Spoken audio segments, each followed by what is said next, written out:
As we await the arrival of the Honourable Minister. Hello, hello.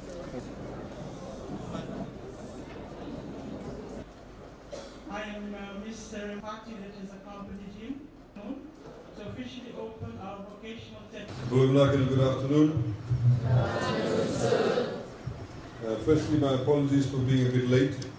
I've been visiting schools all the way from Ra, Tavua, and in between here in Ba also. Not just in commissioning some of the schools, but also in the launch of Wailesi platform digital television, which I think I should talk to you about later on. I also understand a lot of you have to catch a bus at 3:30, so I'll be very, very quick and very short. This is probably one of the largest schools that I've visited in the past 2 days. I've just come back from a school up on the hill in Teidano Primary, which is the smallest school I've been to. And what was really interesting is they have only about 80 students there, but they were the loudest in singing the national anthem. And over here, of course, there's a lot of you, and you also sang the national anthem really well, which actually, personally for me, it really inspires me a lot. I feel very energized when I see young people singing the national anthem very enthusiastically. Because when you actually feel patriotic about your country, it means we have a very good future ahead of us. I'd like to, of course, acknowledge the principal and the school management committee, the president and the chair, and various other stakeholders, of course, including the teachers who are here today. As your principal highlighted, we're here to commission the new building that is built, and of course also to mark the fact that a number of your buildings have been given some minor repairs. The works that have been carried out here cost about $400,000. Just by way of a reminder, when Cyclone Winston occurred, we had a loss of about $1.3 billion worth to our GDP, in other words, overall to our economy. We've invested over $170 million in the rebuilding of schools. Some schools are yet to be completed with their works, others have already been completed. We'll be commissioning a lot more of that in the next couple of weeks. This, ladies and gentlemen, this investment we see, in particular those of you, some of you may be of course in year 13, some of you in year 12, and you'll be leaving school soon too. The reason why we're investing in you is because we not only want you to have a good career path, we want you to, as an individual, have access to qualifications. So when you go and join the workforce, you're able to have a good life for yourself. You're able to pursue a career that you are interested in. You're able to have a job, or you're able to start up your own business. So you feel good about yourself, you do good to the community, and of course you make a good living. So you can become useful and good contributors to our society, to our country at large. As the principal highlighted earlier on, that education now, of course, is free in Fiji. We have subsidized bus fares. All of these things. We have a tertiary education loan scheme. We have a topper scholarship. In particular for the year 13 students, those of you, of course, will be going to university. Those of you in year 12 will be thinking about going to university in about a year's time. Please remember this. The topper scholarship is open to everyone. The topper scholarship is generally skewed towards science subjects. So in Fiji, for example, we have a shortage of doctors, nurses, engineers, town planners, town surveyors, foresters, marine scientists, all of these areas, psychologists, huge shortage of people in these areas. We don't even have a Fijian speech therapist. So these are the areas that we have more scholarships for. There's of course scholarships in the areas of accounting and economics, but there's less. So about 70 to 80% of the scholarships are for the science-based areas, what we call the science-based areas. Maths, science, all those areas that we have extra scholarships for. Now, of course, if you don't get a topper scholarship and you get a place in university and you cannot afford to pay your fees, we also pay it for you. We're also giving you a living allowance if you want that too. We pay up to about $7,000 a year, living allowance. And we also pay for your university fees. Now, that's by way of a loan. You don't pay that loan until you finish your degree or your qualification, and then once you start working, then you have small repayments. If you come from a low-income family, you don't pay any interest rate. If you come from a high-income family, you pay only 1.5% interest on it, which is extremely, extremely low. So I just wanted to highlight that to you because you need to think about your careers. You need to think about what you want to do. Of course, not all of you want to go to university. Some of you may want to go to a technical college. You may want to do carpentry, you want to do pastry making, you want to do cookery. I understand you have a vocational school over here too. But you may also want to get further qualifications in one of the technical colleges we have.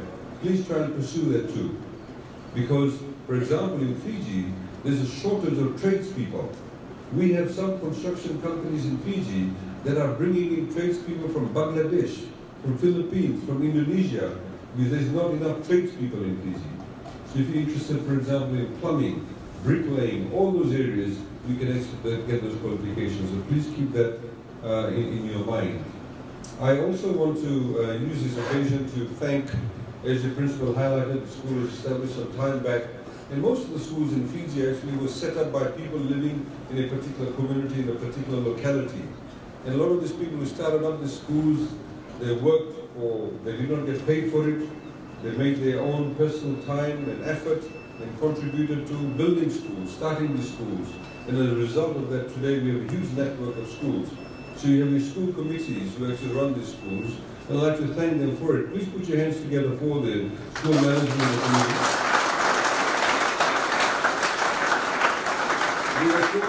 Of course, because education is now free, we give the money directly to the school committees, and they give large amounts of money, so they don't actually have to go out and do any fundraising specifically to run the schools. And as a result of that, we see a lot more children now and students being enrolled in schools. I'd like to thank them for it. Lastly, but not least, of course, I'd like to acknowledge all the teachers who've been contributing to the running of the schools. It's the teachers who actually are the ones who teach you, and therefore we need to ensure that we create the right environment for them, right terms and conditions, so that they actually feel pleased with their work and they're able to come and impart their knowledge to you. Last but not least, ladies and gentlemen, thank you for the invitation once again for the, sorry for the delay. I want to just mention one thing to you. I don't know how many of you know this. How many people, just put your hands up if you have a mobile phone? How many of you have a mobile phone? Don't feel shy. How many of you have homes where you have mobile phones? Your parents or your brothers or sisters have mobile phones? Okay, almost all of you. Let me tell you a short story. In 2007, there's only one mobile phone company in Fiji. In 2007, to send a text message cost more than 50 cents one text message. In 2007, to make a phone call at a peak period cost you 99 cents a unit. Today we have 7-up, we have 10-up, text messages sometimes are free, text messages are like 5 or 10 cents. That's how much things have changed. Today you've got another mobile phone company that's there. There's a lot of competition. You have Vodafone, you have Digicel, you have Inc, you have Waranavu, all of these different products are available. The technology has really changed. A lot more people today in Fiji have access to internet. Many of you would have access to Facebook. This is how much things have changed. And as a result of that, because we believe when the Bainimarama government was there, and also now of course the Fiji First government, we have a philosophy that we want people to be empowered with knowledge, empowered with access to telecommunications. As part and parcel of this program, we have launched what we call the Wailesi Digital Platform. The Wailesi Digital Platform, what it does, today as we speak, everywhere in Fiji, people can access free-to-air television. The Wailesi platform is two forms of television. One of them is what you call terrestrial. You see all these towers up on the hill. So you have one tower speaking to the other tower, they have the frequency. If your home is in the middle, you put up your small antenna, you catch the frequency, and you get television. Okay? Now, there are some places in Fiji where, because the houses are so much in the gully or in the valley, they can't catch it, so you use satellite. We've also bought space in the satellite, which is up in the sky.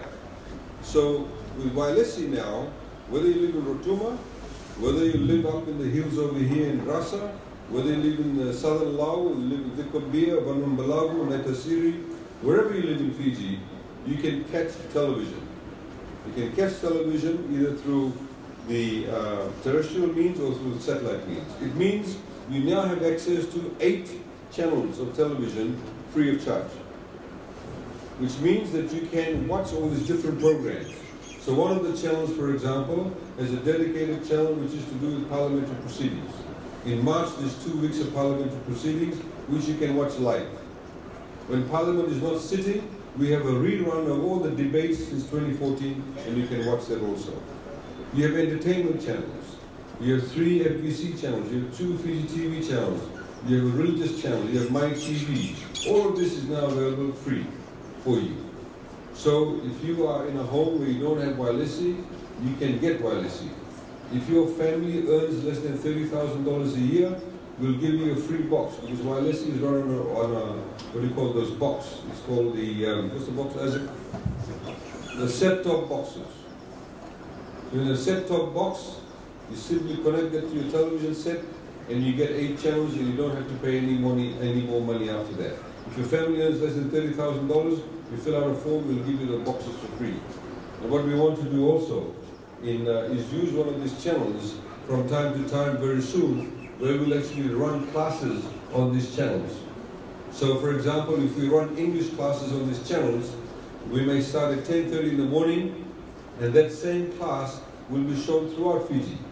So just because you may live in the Yasawas, it doesn't mean that your standard of English will be lower than those people in Brasau, Suva, or Lotoka. So everybody will be able to access that level of education program. So I urge you, please go home. If your parents have not accessed it, try and access the television, try and access Wailesi.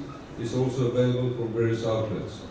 So with those introductory remarks, ladies and gentlemen, and also by way of my final observed comments, I'd like to wish all of you all the best with your studies, in particular year 13 students. It's obviously a very decisive year for you.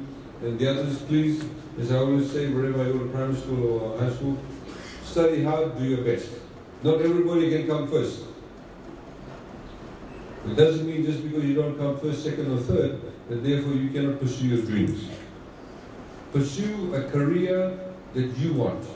Sometimes there's a lot of pressure.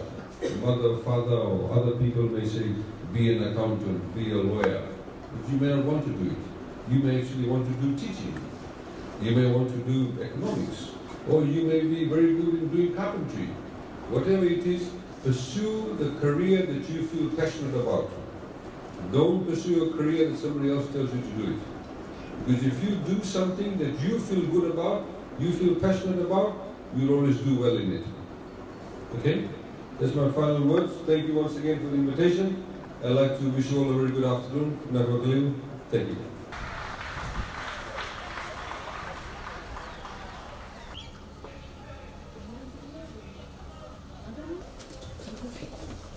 Hello, how are you? Yeah, there you go. Thank you.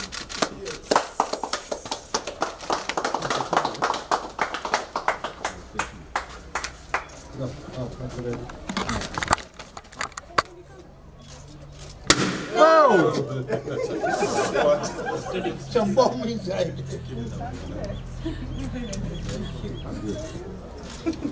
He's here.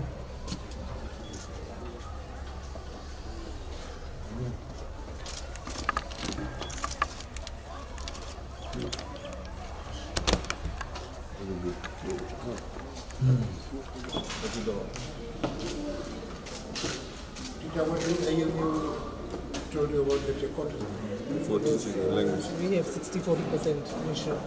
60% Itoki and 40% religions. No, but for teaching the language. Language.